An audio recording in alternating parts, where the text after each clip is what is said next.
ओम शांति। आज 2 अगस्त 2024। आज के ईश्वरीय महावाक्यों में हमारे परमपिता परमात्मा शिव, हमारे प्यारे बाबा हमें कह रहे हैं कि तुम्हारे निजी संस्कार जो हैं वो पवित्रता के हैं। पवित्रता ही तुम्हारे जो है अनादि और आदि संस्कार थे। जब मूल वतन में थे, शांति धाम में थे, भगवान के साथ थे तो पवित्र थे।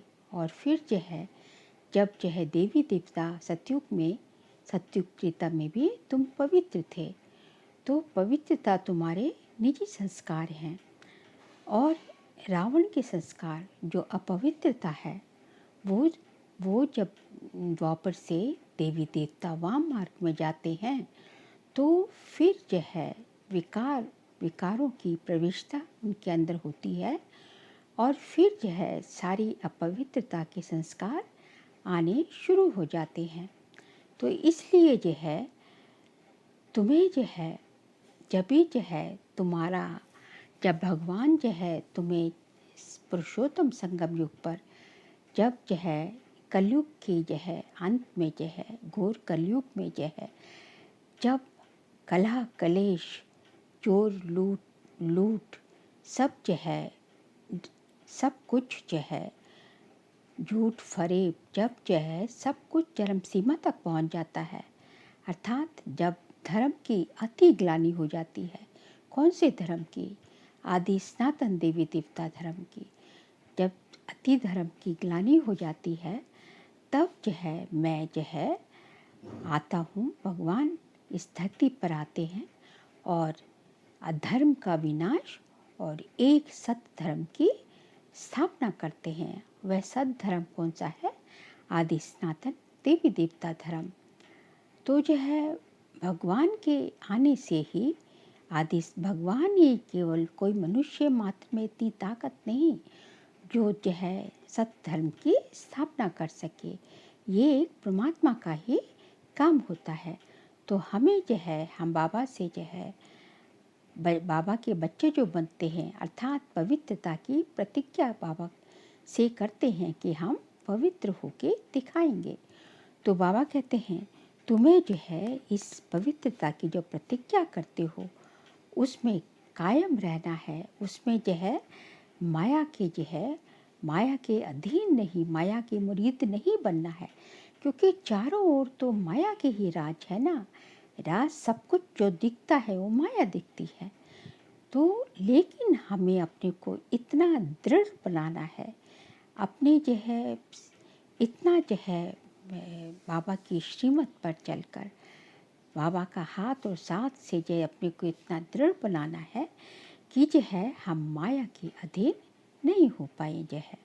फिर बाबा ये कहते हैं कि तुम्हें जो है बहुत शांत चित बनना है, क्योंकि हम अब जो है पूरी तरह जो है पवित्र जो है पवित्र दुनिया के मालिक बनेंगे। तो पवित्र बनने के लिए हमें शांत चित होना है। हमें शांति जो हमारा स्वधर्म है उसको ये जो है जाती जाना है। शांत चित्त में अपने को बनाना है और सारे देवी गुण जो है देवी देवताओं के जो गुण हैं वो जो है अपने में धारण करने हैं। फिर बाबा कहते हैं कि जो है जितना जितना तुम फरिश्तेपन कि मैं फरिश्ता हूँ, मैं जो है केवल जो है काम करने हेतु जो है नीचे उतरता हूँ, बाकी मैं फरिश्ता हूँ। तो जितना जितना जो है फरिश्तेपन की स्मृति में रहोगे तो उतना जो है बाप की कोई भी परिस्थिति आएगी या कुछ भी आएगा या कुछ भी तुम्हारे ऊपर जो है विघ्न आएंगे तो बाप की छत्र छाया सदैव जो है तुम्हारे साथ होगी। तो कोई भी परिस्थिति से जो है बाप की छत्र छाया से के द्वारा जो है तो मुक्त हो जाओगे, जो है उस परिस्थिति का सामना कर पाओगे। तो बाबा कहते हैं तुम यही याद रखो, इस स्मृति को पक्का करो कि मैं फरिश्ता हूँ, केवल मैं जो है नीचे उतरा कोई कोई काम हेतु कुछ शरीर धारण कर शरीर में उतरता हूँ और फिर जो है वापस जो है कर्मेंद्रों से कर्म करके फिर वापस मैं फरिश्तेपन की स्मृति में आ जाता हूँ। तो इससे जो है तुम हमेशा जो अपने ऊपर बाबा की परमात्म छत्र छाया अपने ऊपर अनुभव करोगे और उसकी असीम जो है प्यार का अनुभव करोगे और इसके द्वारा तुम जो है माया जीत विघ्न जीत बन जाओगे। फिर बाबा अंत में कहते हैं कि यदि आप इतना भी याद रखो कि मैं जो है सुख स्वरूप आत्मा हूँ, क्योंकि मेरा सुख शांति मेरा स्वधर्म है, तो जितना याद रखेंगे कि मैं सुख स्वरूप आत्मा हूँ, तो तुम्हारी जो स्वस्थिति है, जो तुम्हारी उस टाइम जो है स्थिति है आत्मा की, उस स्वस्थिति से जो है तुम किसी भी परिस्थिति माया रूपी परिस्थिति से पार करने में, उसको क्रॉस करने में विजय हासिल कर लोगे। तो ज़रूरत होती है अपने को जो है उस स्वस्थिति जो बाबा के भिन्न भिन्न स्वमान की समानों की जो है जो लिस्ट है, तो उन लिस्ट में अपने को अपनी स्वस्थिति उन पर कायम करोगे तो माया जो है आपके ऊपर वार कर नहीं सकती, क्योंकि माया के वार से तुम सेफ रहते हो, क्योंकि तुम्हारी स्थिति इतनी जो है शक्तिशाली बन जाती है। इन सब बातों को विस्तार से जानने के लिए सुनते हैं आज के ईश्वरी महावाक्य। बाबा कहते हैं, मीठे बच्चे, तुम्हारे निजी संस्कार पवित्रता के हैं। तुम रावण के संग में आकर पतित बने।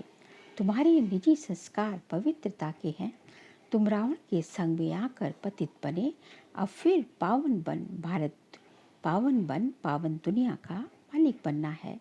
प्रश्न है, अशांति का कारण और उसका निवारण क्या है? उत्तर है, अशांति का कारण है अपवित्रता। जब भगवान बाप से वायदा करो कि हम पवित्र दुनिया बनाएंगे, अपनी सिविल आई रखेंगे, क्रिमिनल नहीं बनेंगे, तो अशांति दूर हो सकती है।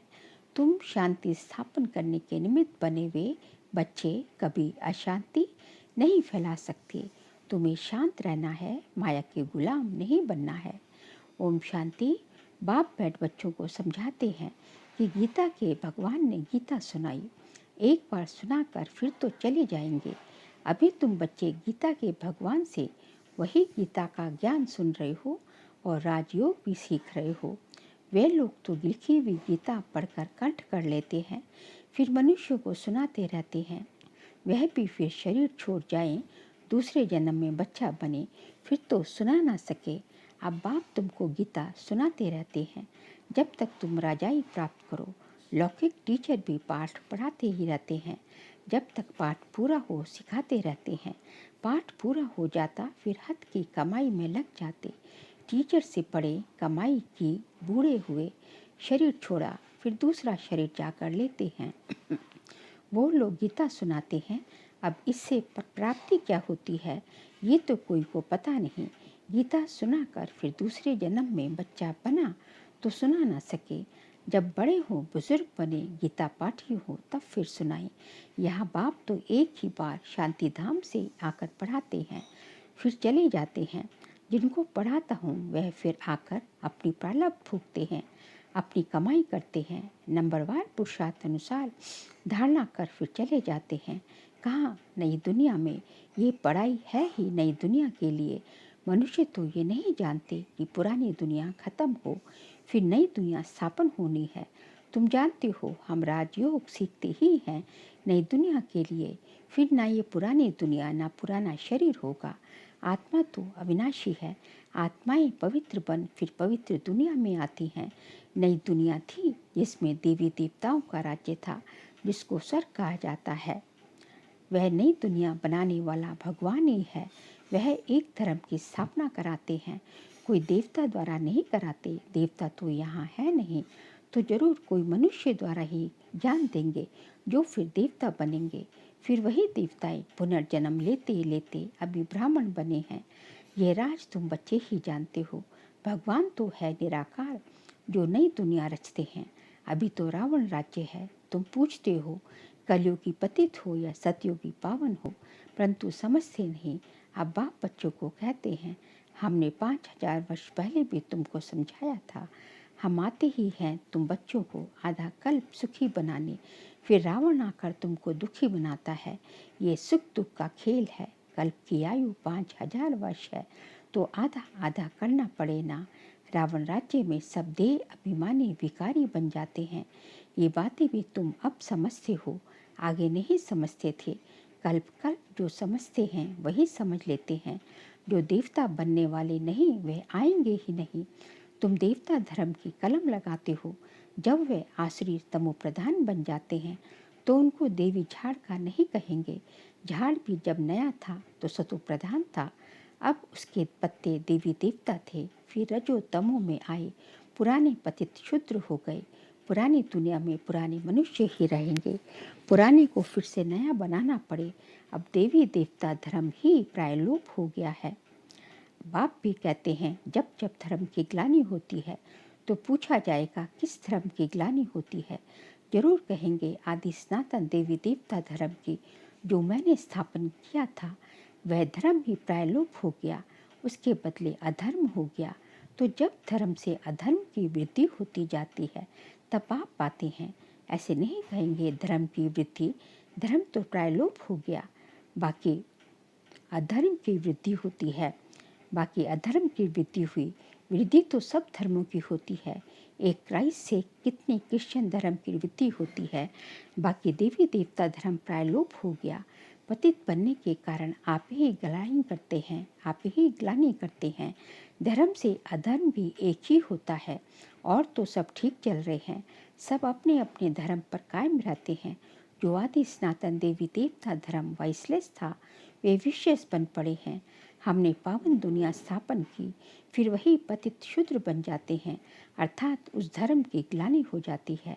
अपवित्र बनते तो अपनी ग्लानि कराते हैं, विकार में जाने से पतित बन जाते हैं, अपने को देवता कहला नहीं सकते हैं, स्वर्ग से बदल नर्क हो जाता है। तो कोई भी वाह है नहीं, पावन है नहीं। तुम कितनी छिछी पतित बन गए हो। बाप कहते हैं तुमको पावन फूल बनाया, फिर रावण ने तुमको कांटा बना दिया। पावन से पतित बन गए हो।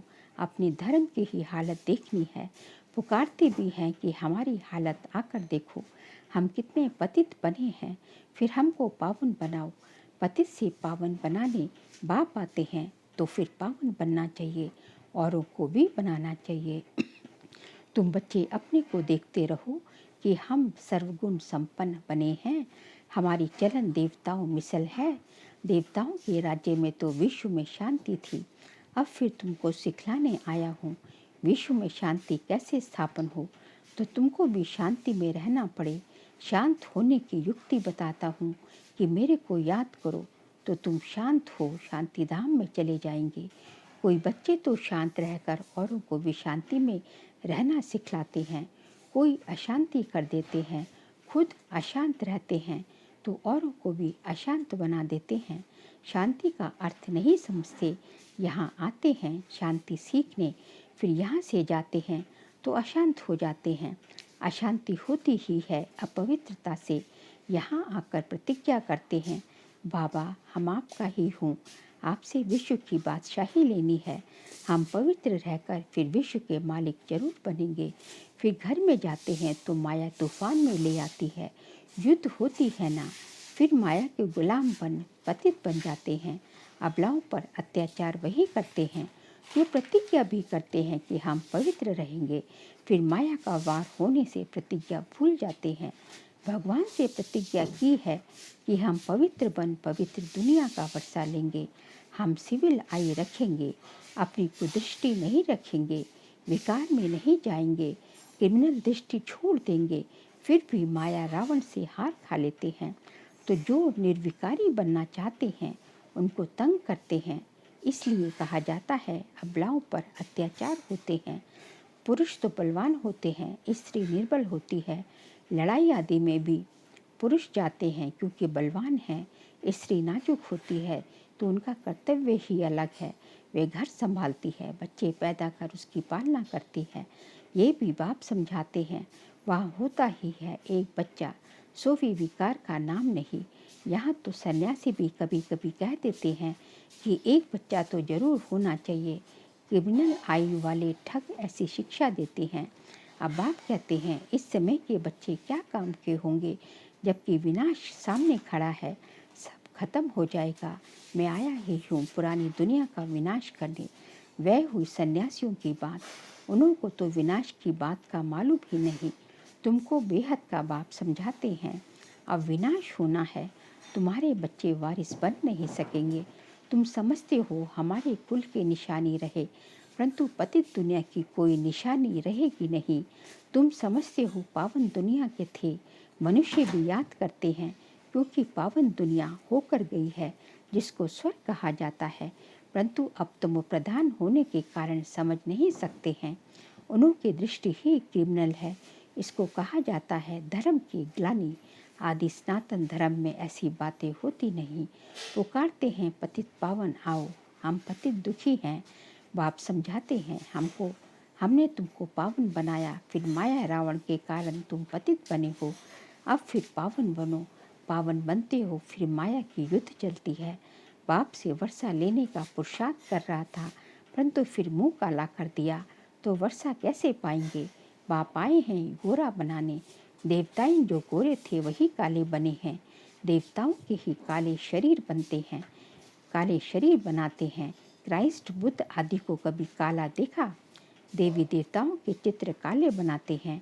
जो सर्व का सद्गति दाता परमपिता परमात्मा शिव सर्व का बाप है, जिसको कहते हैं परमपिता परमात्मा आकर लिबरेट करो, वह कोई काला थोड़ी ही हो सकता है। वह तो सदैव गोरा एवर प्योर है। देवताओं को महान आत्मा कहा जाता है। श्री कृष्ण तो देवता हुआ, अभी तो कलयुग है। कलयुग में महान आत्मा कहाँ से आए। श्री कृष्ण तो सतयुग का फर्स्ट प्रिंस था, उसमें देवी गुण थे। अभी तो देवता आदि कोई है नहीं। साधु संत पवित्र बनते हैं, फिर भी पुनर्जन्म विकार से लेते हैं, फिर संन्यास धारण करना पड़ता है। देवताएं तो सदैव पवित्र हैं। यहाँ रावण राज्य है। रावण को 10 शीश दिखाते हैं, 5 स्त्री के 5 पुरुष के। ये भी समझते हैं 5 विकार हर एक में हैं। देवताओं में तो नहीं कहेंगे ना, वह तो है ही सुखधाम। वहाँ भी रावण होता तो फिर दुखधाम हो जाता। मनुष्य समझते हैं देवताएं भी तो बच्चे पैदा करते हैं, वह भी तो विकारी ठहरे। उन्हों को ये पता ही नहीं, देवताओं को गाया ही जाता है संपूर्ण निर्विकारी, तब जो उन्हों को पूजा जाता है। सन्यासियों की भी मिशन है, सिर्फ पुरुषों को सन्यास कराए मिशन बढ़ाते हैं। बाप फिर प्रवृत्ति मार्ग की नई मिशन बनाते हैं, जोड़ी को ही पवित्र बनाते हैं। फिर तुम जाकर देवता बनेंगे। तुम यहाँ सन्यासी बनने के लिए नहीं आए हो, तुम तो आए हो विश्व का मालिक बनने। वह तो फिर गृहस्थ में जन्म लेते हैं, फिर निकल जाते हैं। तुम्हारे संस्कार है ही पवित्रता के। अब अपवित्र बने हो, फिर पवित्र बनना है। बाप पवित्र गृहस्थ आश्रम बनाते हैं। पावन दुनिया को सतयुग, पतित दुनिया को कलयुग कहा जाता है। यहाँ कितनी पाप आत्माएं हैं। सतयुग में ये बातें होती नहीं। बाप कहते हैं जब जब भारत में धर्म की ग्लानि होती है, अर्थात देवी देवता धर्म वाले पतित बन जाते हैं, तो अपनी ग्लानि कराते हैं। बाप कहते हैं हमने तुमको पावन बनाया, फिर तुम पतित बने, कोई काम के नहीं रहे। जब ऐसे पतित बन जाते हो, तब फिर पावन बनाने हमको आना पड़ता है। ये ड्रामा का चक्र है जो फिरता रहता है। हैबिट में जाने के लिए फिर देवी गुण भी चाहिए। क्रोध नहीं आना चाहिए। क्रोध है तो वह भी जैसे असुर कहलाएंगे। बड़ी शांत चित्त अवस्था चाहिए। क्रोध करते हैं तो कहेंगे इनमें क्रोध का भूत है। जिनमें कोई भी भूत है वह देवता बन न सके, नर से नारायण बन न सके। देवता तो है ही निर्विकारी, यथा राजा रानी तथा प्रजा निर्विकारी है। भगवान बाप ही आकर संपूर्ण निर्विकारी बनाते हैं। अच्छा, मीठे मीठे सिख लदे बच्चों प्रति माता पिता बाप का याद प्यार और गुड मॉर्निंग। रूहानी बाप की रूहानी बच्चों को नमस्ते। हम रूहानी बच्चों की रूहानी बाप दादा को नमस्ते नमस्ते नमस्ते। सार के लिए पॉइंट से बाप से पवित्रता की प्रतिज्ञा की है तो अपने को माया के वार से बचाते रहना है, कभी माया का गुलाम नहीं बनना है। इस प्रतिज्ञा को भूलना नहीं है क्योंकि अब पावन दुनिया में चलना है। सेकंड पॉइंट, देवता बनने के लिए अवस्था को बहुत बहुत शांत चित्त बनाना है, कोई भी भूत प्रवेश होने नहीं देना है, देवी गुण धारण करने हैं। आज का बाबा का वरदान है, फरिश्ते स्वरूप की स्मृति द्वारा बाप की छत्र छाया का अनुभव करने वाले विघ्न जीत पाओ। फरिश्ते स्वरूप की स्मृति द्वारा बाप की छत्र छाया का अनुभव करने वाले विघ्न जीत भाव। अमृत वेले उठते ही स्मृति में लाओ कि मैं फरिश्ता हूँ। ब्रह्मा बाप को यही दिल पसंद गिफ्ट दो तो रोज अमृत वेले बाप दादा आपको अपनी बाहों में समा लेंगे। अनुभव करेंगे कि बाबा की बाहों में अति इंद्रिय सुख में झूल रहे हैं। जो फरिश्ते स्वरूप की स्मृति में रहेंगे उनके सामने कोई परिस्थिति व विघ्न आएगा भी तो बाप उनके लिए छत्र छाया बन जाएंगे। तो बाप की छत्र छाया व प्यार का अनुभव करते विघ्न जीत बनो। स्लोगन है, सुख स्वरूप आत्मा स्वस्थिति से परिस्थिति पर सहज विजय प्राप्त कर लेती है। सुख स्वरूप आत्मा स्वस्थिति से परिस्थिति पर सहज विजय प्राप्त कर लेती है। अच्छा, ओम शांति।